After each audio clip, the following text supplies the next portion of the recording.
ఇప్పుడు ఈ సంఖ్యల కార్డు మీద ఆల్ఫాబెటికల్ ఆర్డర్లో ఉండే విధంగా మనం అక్షరాలని చదువుదాం. ఉదాహరణకి ఏ ఆకారం ఎలా ఉంటుంది? ఇదిగో ఇట్లా వచ్చి ఇలా వచ్చి కిందకి ఇలా వస్తుంది. ఈ ఆకారంలో వచ్చేటువంటి అక్షరాలు ఏమేమి ఉన్నాయి ఇక్కడ?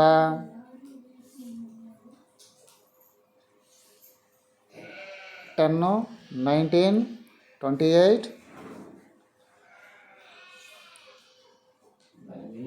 37, 46, 55, కిందకు వస్తే మళ్ళీ 66, 77, 89, 100, మధ్యలో 38, 48, 68. అలాగే ఇప్పుడు బి ఆకారంలో ఉండేలాగా చదువుదాం. బి ఆకారంలో లాగా ఉండేలా చదవాలంటే బి ఎట్లా ఉంటుంది? ఇట్లా వరుసగా ఉంటుంది కిందకి.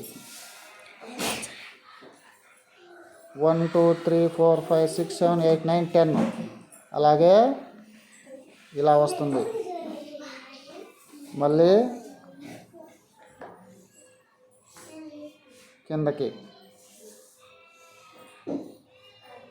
ఈ విధంగా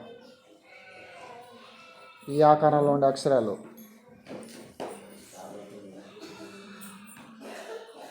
11, 21, 31, 41 ఈ విధంగా A to Z వరకు ఆల్ఫాబెట్స్ అన్నీ మీరు సంఖ్యా కార్డు మీద సంఖ్యల్ని చదవాలి.